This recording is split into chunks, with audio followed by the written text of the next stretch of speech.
is an act of fiction. That love song is just a contradiction. Ladies and gentlemen, welcome back. Right, and welcome back to the JB Webb Show. I am JB Webb, and those were the sounds of Joseph Allen White. And we're very happy to have on the show with us Joseph Allen White, who is a new breed of a singer-songwriter, with the new being the imperative word. Remarkably, White took his first guitar lesson in March of 2008, wrote his first song in December of 2009, and then released his debut album, Things Change, in January 2011. Joseph Allen White performs live and continues to write and record new music. So, literally, a musical neophyte, instantly having some great success. On the line with us, we have Joseph Allen White, and welcome to the show. Thank you. How are you doing today? Good to be here. Fantastic. Friday. Yeah, it's a beautiful thing. There's a question I had, though, regarding, I've heard you referred to as Joe White. Is it okay people call you Joe White or Joseph Allen White, or what do you prefer? Yeah, my friends just call me Joe. Pretty much everyone, I'm just Joe. The only reason I did Joseph Allen White for the music thing is because Joe White is such a common name. Oh, yeah, sure. But Joseph Allen White's my full legal name, but all my friends call me Joe, so just call me Joe. All right, good. All right, so Joe, what's the deal with as far as, okay, so in this short timeline, 3-4 years, you basically learn music, start to play it, and then just are pushing out really soulful music right now. Can you kind of deconstruct that for us? How this all kind of come to pass, and was music always, something in the back of your mind? Kind of started back in college. I realized I could sing when a couple of friends of mine took me to a karaoke bar and I sang Let Her Cry. It was the first time I ever sang in front of anybody, and everyone just went kind of nuts for it. And so then all of a sudden I was like, I love singing. Right. So then I just, went to karaoke bars and sang and all this stuff. But I never really thought about doing anything else with it because I didn't play an instrument. I never thought about writing a song. I didn't really think of doing anything like that. Mm-hmm. And then it was the summer of 2009. Everything just kind of happened, one thing after another, and it all kind of fell in place. And it started in July, a few days before my 8-year wedding anniversary, and I found out that my wife was having an affair. Oh, man. Everything happens for a reason, and I'm a great example of that. And I was just put in this weird situation,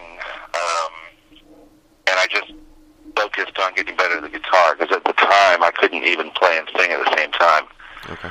So I just kept playing and tried to learn some cover songs, and a few short months later, after I'd learned about 30 cover songs, I wrote my first song called Again. And as soon as I wrote that, I was just ecstatic, and I was just bouncing around the house, trying to show it to everyone that I knew. And then 2 days after that, I wrote my second song. A week later, I wrote a third, and by the time that December was over of 2009, I'd written about 8 songs. Wow.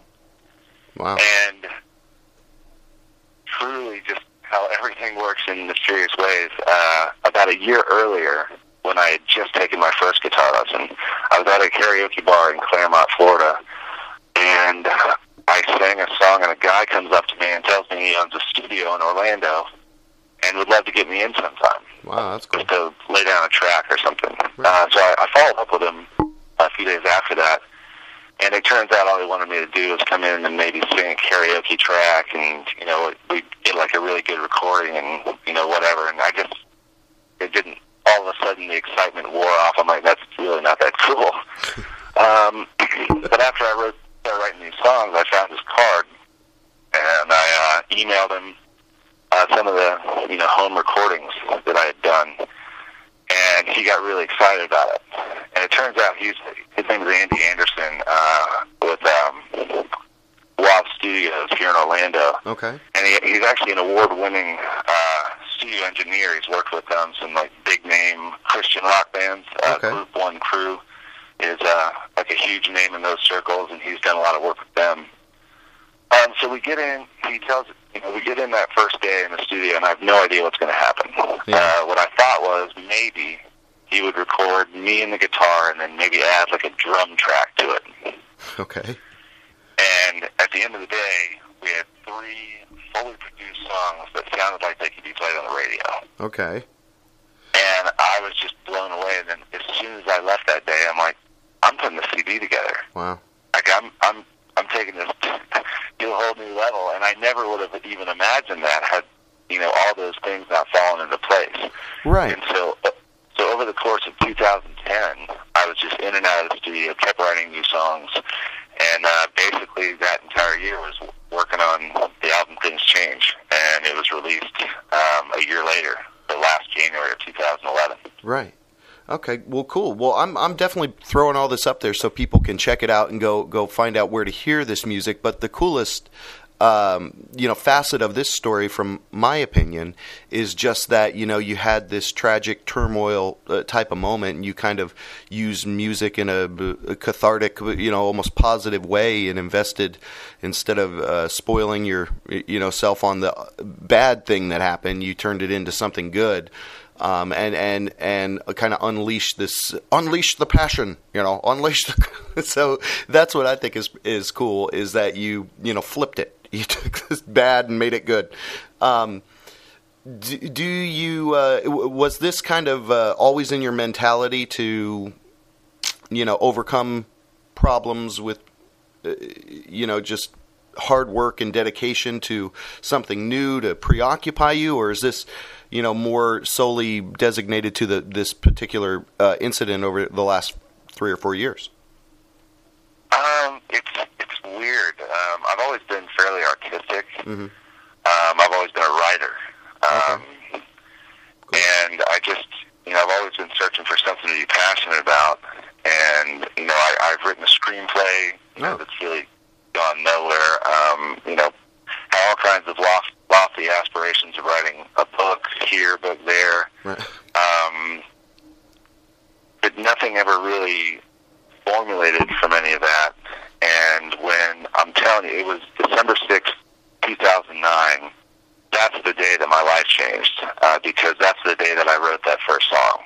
Okay. And as soon as I wrote my first song, it was just, I was unstoppable. All I wanted to do is write more songs, write better songs. Right. And that's what I've done. So, it was just kind of this new discovery on that day. And, it was the craziest day, too, because I was miserably hungover. And, normally when I'm hungover, I'm not the most productive. But that day was different, and I'll always remember December 6th, 2009. Well, and that's awesome. And that's, in less than 3 years later, here you are. You know, you've got your debut album out there.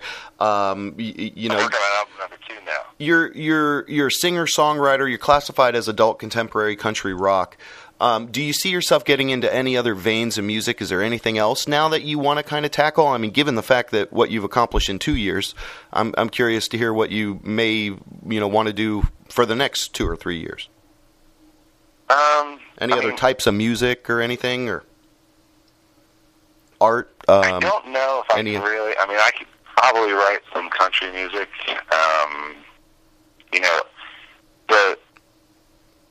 I guess we haven't talked about the fact that around the same time that I started getting into the studio, I started playing some open mics around town.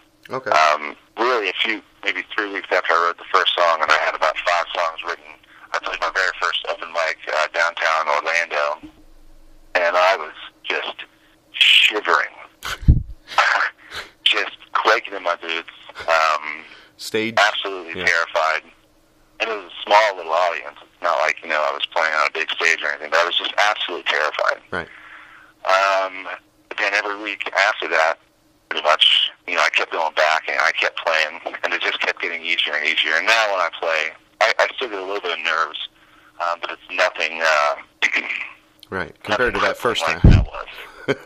Well, so yeah. Besides the karaoke, that's a little different, right? Just being the sole person in the room making the noise. So playing live, I continue to try and get better at that. I want to keep trying to play bigger and better venues. But one of the thing that I'm really focused on is the songwriting itself. I just signed with an agency in L.A. called Mighty Generation Music, and they focus on not really record deals. They're not focused on trying to make me a rock star or anything. What they're focused on is pitching my songs to film and TV for placement. Oh, wow. Cool. And really, that's ever since the beginning, that's kind of what I had in mind was, can I write a song and have it cut by, Tim McGraw? Right. Or have a song get, placed in a commercial or something like that. Being a rock star and touring the nation and doing all this. Granted, if somebody were to give me a call tomorrow and say, hey, Joe, we want you to tour the country and play your music, I'd be like, okay, fine, that's awesome. But the more realistic dream for me has always been, write a hit song and either have somebody else record it, right, name artist, ghostwriter kind of, yeah, or get it cut in a TV show or something. Well, that's great. That's great to hear. No, and that's cool that you kind of have that line on it. So in that vein, I guess now that you've told me that, do you play any other instruments or? No. Yeah, I'm just the guitar. The guitar.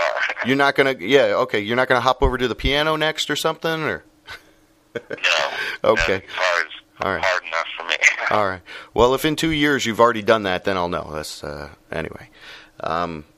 But no, it's great. So you made a pretty big impact here in Central Florida. You're still playing around locally. I read a little bit of buzz about going up to Nashville and stuff like that.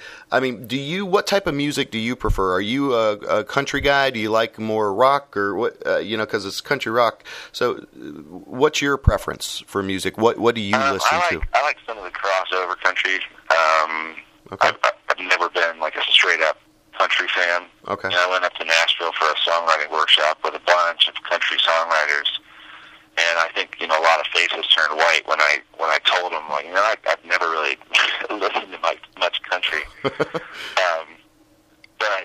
I like just your John Mayers, your Howie Days, Okay. Really stuff that's similar in vein to the kind of stuff that I write. Okay. But I like a wide range, everything from Elton John to Bon Jovi to, Okay. Pink to, as long as it's not gangster rap, I could probably get into it. Okay. All right. Well, cool. So now we're going to close out here in a minute with one of your songs, and it's Crash Course from that debut album last January. And No. Actually, Crash Course is that's going to be the title track for album number 2, which is coming. Oh, we're ahead of the game. All right, very cool. That's not even released yet. Okay. Oh, so I'm able to play it then. Oh yeah. All right. Very cool. All right. Well, thanks. Joe, what are there spots locally that you typically frequent where people can pretty much guarantee to go out and see? I know through Reverb Nation, a lot of your playing dates are listed through there, I think. But is there a spot you like to frequent? I'm really trying to branch out because I got started playing at Tom and Jerry's in Winter Park because they have an open mic and I was a frequent there. And so pretty much anytime I want to play a live gig there, they're more than happy to take me. And then there's a number of places in Claremont where I lived for the past. I live downtown Orlando now, but Okay. I lived in Claremont for 8 years, and so there's a couple places out there. Kelly's Brick House, Vineyards of the World. We're actually playing the first Saturday of every month there. Cool. But really, in Orlando, I'm really trying to just get my name out there and play different spots there. Well, perfect. That's a perfect segue to let people know. Get into the mix. You can best communicate with Joe White or Joseph Allen White through Facebook, Reverb Nation. Get involved to listen to some of his music. You like it, you dig it. You've got the ability to get him here in Orlando in some open venues, and I think that we're just going to see stellar stuff from Joseph Allen White, which is who we've been speaking with. Thank you for your time, Joe. If you hang on the line with me, I'm going to close this out with a little bit of a sneak peek at a song called Crash Course for the second album from Joseph Allen White. You've been listening to the JB Webb Show. Keep it all together. We got plenty more.